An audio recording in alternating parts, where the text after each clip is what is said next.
Welcome back. This explainer is brought to you by Forge College.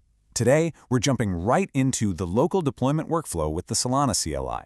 So in our last lesson, we focused on creating and managing wallets with the CLI, getting your digital identity set up, right? Well, now it's time to actually use that setup. We're going to see exactly how to get your freshly written code off your computer and running on a local network. It's going to be fun, so let's get right into it. Think about it for a second. Where exactly does your code go after you hit save? You've got your wallet, sure, but now we need to build a private testing sandbox for your smart contracts. I mean, you wouldn't test a brand new experimental rocket engine on a crowded launchpad on day one, would you? Obviously not, unless you literally want to burn money. You need a highly controlled, isolated environment first. Here is our blueprint for today. We'll cover 1. The deployment bridge. 2. Prepping the local workshop. 3. Build versus deploy. 4. The deployment sequence. And 5. Automating the process. Starting off with Section 1, the deployment bridge. So before you can even cross that bridge, you need your ID badge. I'm talking about your payer keypair.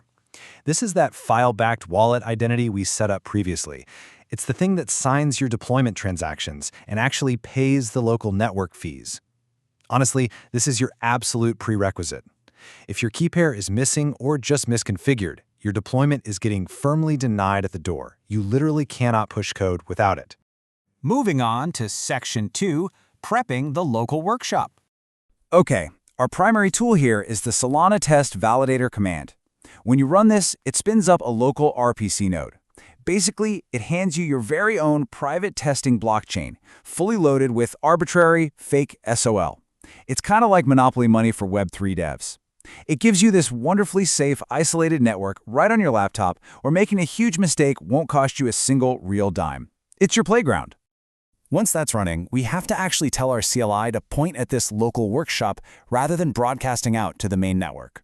We do this by typing Solana config set --URL and pointing it to our local host address right there on port 8899. If you skip this, you might end up trying to deploy your test code to the wrong network, which is, well, not ideal. All right, Section 3, build versus deploy. Now there's a critical difference here that trips up a lot of folks, and that's the difference between building your code and actually deploying it. Building is simply compiling your code into a binary artifact. Deploying, on the other hand, is submitting that artifact to the cluster via a signed transaction. Think of it like this. Building is manufacturing a car's engine in a factory. Deploying is physically dropping that engine into the chassis on the blockchain so it can actually run. And that engine has a very specific name. It's the program artifact, specifically a .so file. This is the compiled binary file produced when you run your build command, like cargo build BPF. The major takeaway here?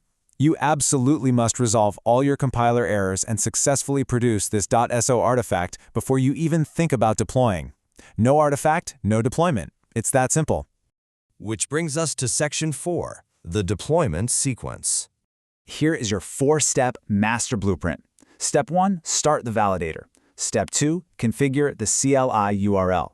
Step 3, build the program artifact. And Step 4, deploy the program. This exact chronological sequence, culminating in that super powerful Solana program deploy command, is exactly what you need to follow every single time you push code locally.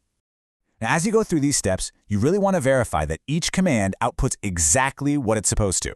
You want to see those validator logs spinning up. You want to see an updated RPC URL when you set your config.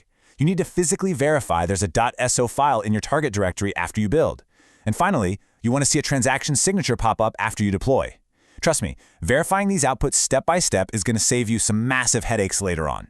So when Step 4 works flawlessly, the CLI hands you a prize, a program ID.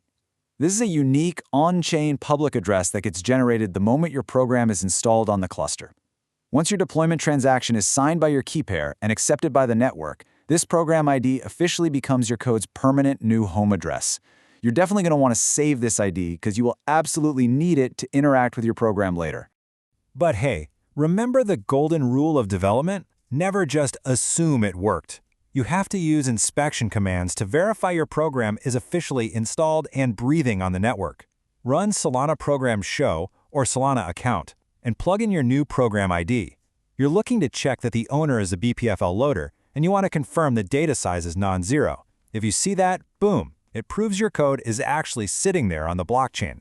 And our final section, number 5, automating the process. Typing all this out every single time gets old fast. So we can actually tie all this together by writing a quick shell script, maybe call it deploy-local.sh.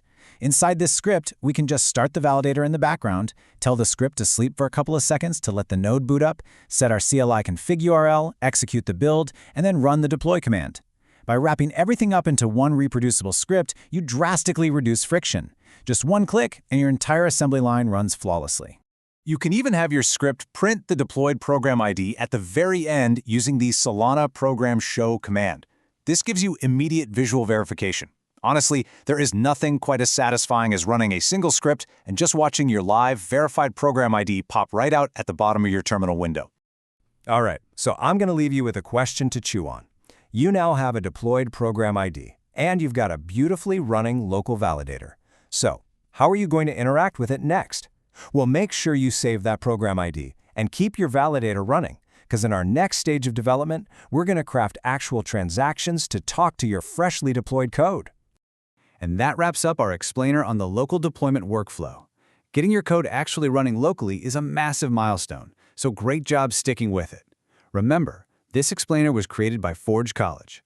Be sure to head over to forge.college to explore more courses and Web3 learning resources to fuel your development journey.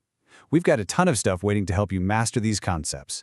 Keep building, and I'll see you in the next one.